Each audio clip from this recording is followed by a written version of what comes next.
যদিহে পাকিস্তান এজনী যুৱতী হ'লহেঁতেন তেতিয়াহ'লে কংগ্ৰেছে ইমান দিনে বিয়া পাতি ঘৰলৈ আনিলেহেঁতেন। তাৰ পৰিৱৰ্তে ভাৰতৰ পৰা পাকিস্তানলৈ কি উপহাৰ গ'লহেঁতেন আপুনি জানেনে?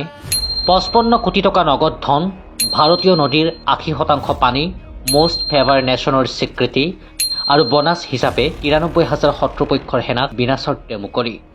পাকিস্তানৰ সৈতে কংগ্ৰেছৰ ভালপোৱাৰ কাহিনী ইমানেই মধুৰ যে নেহৰুৰ পৰা ছোনিয়ালৈ সকলোৰে নাম লিখা আছে এই কাহিনীত। আহক জানো কংগ্ৰেছৰ ভালপোৱাৰ কিছু ঐতিহাসিক কাহিনী। 1947 চনত পাক সমৰ্থিত সন্ত্ৰাসবাদীয়ে কাশ্মীৰত আক্ৰমণ চলাইছিল। সেই সময়ত ভাৰতীয় সেনাই পাকিস্তানৰ বিৰুদ্ধে যুঁজ দি আছিল, কিন্তু জৱাহৰলাল নেহৰুৱে আমেৰিকা যুক্তৰাষ্ট্ৰলৈ পলাই গৈ যুদ্ধবিৰতি ঘোষণা কৰিছিল। য'ত তিৰংগা উৰুৱাৰ কথা আছিল তাৰ পৰা ভাৰতীয় সেনাক উভতাই আনিছিল কংগ্ৰেছে, আৰু এনেকৈয়ে পিঅ'কে হ'ল পাকিস্তানৰ অংগ। 1960 চনত জৱাহৰলাল নেহৰুৱে সিন্ধু জল চুক্তিৰ জৰিয়তে ভাৰতীয় নদীৰ 80% পানী পাকিস্তানক গতাই দিছিল, আৰু সেয়াও সম্পূৰ্ণ বিনামূলীয়াকৈ। তাৰ উপৰিও 86 কোটি টকা বেলেগকৈ উপহাৰ দিছিল পাকিস্তানক। 1965 চনৰ ভাৰত পাকিস্তান যুদ্ধৰ সময়ত সেনাই পিঅ'কেৰ হাজিপিৰ পাছ নিজৰ দখললৈ আনিছিল, কিন্তু পিছলৈ পাকিস্তানৰ প্ৰতি দৰদ দেখুওৱা কংগ্ৰেছে তাছকণ্ড চুক্তিৰ জৰিয়তে সেই ভূমি পুনৰ উভতাই দিছিল পাকিস্তানক।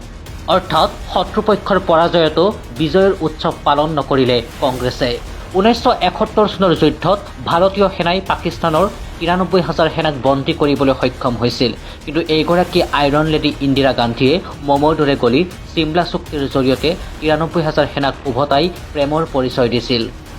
এফালে কংগ্ৰেছে পাকিস্তানক প্ৰেমৰ উপহাৰ দি আহিছিল, আনফালে পাকিস্তানে ভাৰতৰ ওপৰত চিৰিয়েল ব্লাষ্ট কৰি আছিল।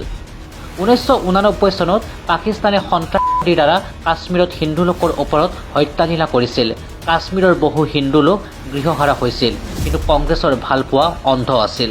কংগ্ৰেছে 7 বছৰৰ পাছত অৰ্থাৎ 1996 চনত পাকিস্তানক মষ্ট ফেভাৰ নেশ্যনৰ স্বীকৃতি প্ৰদান কৰিছিল। অৰ্থাৎ পাকিস্তানে ভাৰতৰ পৰা সেই সুবিধা লাভ কৰিলে যি কেৱল এখন ৰাষ্ট্ৰই বন্ধু ৰাষ্ট্ৰক প্ৰদান কৰে। 2010 চনত পাকিস্তানৰ সৈতে শান্তি বাৰ্তা বজাই ৰখাৰ স্বাৰ্থত পাকিস্তানৰ 25 সন্ত্ৰাসবাদীক মুকলি কৰি দিছিল কংগ্ৰেছে। তাৰ পৰিৱৰ্তে পাকিস্তানে কি কৰিলে? 2004ৰ পৰা 2014লৈ পাকিস্তানে ভাৰতত কেইবাটাও বোমা বিস্ফোৰণৰ ঘটনা সংঘটিত কৰিছিল, যাৰ ভিতৰত মুম্বাই আক্ৰমণৰ ঘটনাও অন্তৰ্ভুক্ত আছিল। তাৰ পিছতো প্ৰেমত অন্ধ হোৱা কংগ্ৰেছ চৰকাৰে পাকিস্তানক দিয়া মষ্ট ফেভাৰ নেশ্যনৰ স্বীকৃতি বাতিল কৰা নাছিল। অৱশ্যে আপুনি জানি আচৰিত হ'ব, পাকিস্তানে ভাৰতক সম্পূৰ্ণৰূপে মষ্ট ফেভাৰ নেশ্যনৰ স্বীকৃতি প্ৰদান কৰা নাছিল। 2004 চনৰ পৰা 2014 চনৰ ভিতৰত ইউপিএ চৰকাৰে পাকিস্তানৰ নাগৰিকৰ বাবে লং টাইম ভিজা দিয়াৰ ব্যৱস্থা কৰিছিল, আৰু সেই সুযোগতে পাকিস্তানে ভাৰতত বোমা বিস্ফোৰণ সংঘটিত কৰি আহিছিল। 2019 চনত পুলৱামা কাণ্ডৰ পিছত চৰকাৰে পাকিস্তানৰ MFN স্বীকৃতি তৎকালীনভাৱে বাতিল কৰিছিল। 200%লৈ কাষ্টম ডিউটি লগাইছিল পাকিস্তানৰ নাগৰিকৰ ওপৰত। সন্ত্ৰাসবাদী ঘটনাৰ প্ৰত্যুত্তৰ হিচাপে চাৰ্জিকেল ষ্ট্ৰাইক আৰু এয়াৰ ষ্ট্ৰাইক কৰিছিল। পেহেলগাম কাণ্ডৰ পিছত 2025 চনত সিন্ধু জল চুক্তি বাতিল কৰিছিল বিজেপি চৰকাৰে।